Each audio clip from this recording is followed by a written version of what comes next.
ఒకప్పుడు ఒక ప్రవక్త అతన్ని ఒక చీమ కుట్టిందని అక్కడ ఉన్నటువంటి ఆ చీమ పుట్ట మొత్తాన్ని ఆయన మరి పాడు చేస్తే కనుక అప్పుడు దేవుడు ఏమన్నాడంటే అల్లా నిన్ను ఒక చీమ కుడితే నన్ను స్తుతించి నన్ను ఆరాధించే ఇతర ప్రాణులందరినీ ఇతర చీమలందరినీ కూడా నువ్వు ఎందుకు చంపావు, అలా చేయకూడదని చెప్పడం జరిగింది.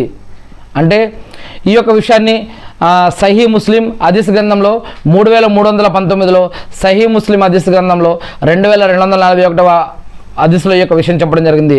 దీని యొక్క ఉద్దేశం ఏమిటంటే బొద్దింకలు కానీ ఈగలు కానీ దోమలు కానీ ఇలాంటి జీవులు మన ఇంట్లోకి వచ్చి మనకి హాని కలిగిస్తే గనక లేదా అంటురోగాలను వ్యాపింపజేస్తే గనక అంతవరకు వాటి యొక్క నివారణకి చర్యలు తీసుకోవచ్చు.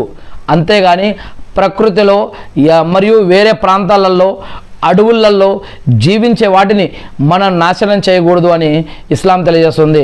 మూగజీవుల పట్ల మనం ప్రేమతో గౌరవంతో మర్యాదగా ఉండాలని, ఒక కుక్కకు నీళ్లు తాగిపించినా ఒక పిల్లికి నీళ్లు తాగిపించినా రోడ్డు మీద పడి ఉన్నటువంటి రాయిని పక్కకు జరిపినా కూడా అది ఒక పుణ్యకారాలుగా స్వీకరించబడి వారి పాపాలు క్షమించబడి వీలైతే వారికి నరకం నుంచి రక్షించే స్వర్గానికి వెళ్ళేటటువంటి భాగ్యాలుగా ఈ యొక్క పనులు వారికి అవకాశంగా లభిస్తాయని దేవుడు చెప్తూ ఉన్నాడు.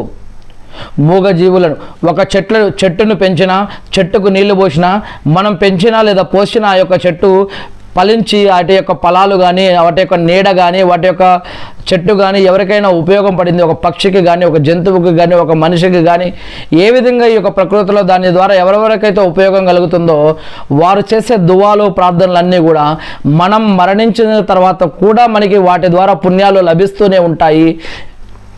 దీని ద్వారా మనం నరకం నుంచి రక్షించబడి స్వర్గానికి వెళ్ళేటటువంటి అవకాశాలు దొరుకుతాయని, అందుకే ప్రతి ప్రాణి కూడా చాలా విలువైనది.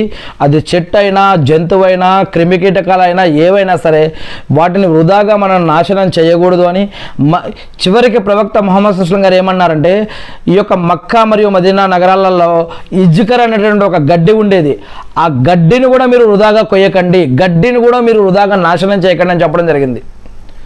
ఒకప్పటి కాలంలో రాజుల కాలంలో యుద్ధాలు ఎక్కువగా జరిగేవి. అప్పట్లో చెప్పడం జరిగింది ఏమని, మీరు ఈ యుద్ధాలలో మీరు ఎక్కడ కూడా చెట్లని కానీ పంటలను కానీ మొక్కలను కానీ ఎక్కడ నాశనం చేయకూడదు అని కూడా చెప్పడం జరిగింది. అల్లాహు అక్బర్. మరి ప్రకృతిలో ఉన్నటువంటి ప్రాణుల పట్ల జీవుల పట్ల చివరికి మొక్కలు క్రిమికీటకాల పట్ల కూడా మనం ఎలా ప్రేమ గౌరవ మర్యాద కలిగి ఉండాలి ఇక్కడ ఇస్లాం నేర్పిస్తూ ఉంది ఖురాన్ మరియు హదీసుల ఆధారంగా.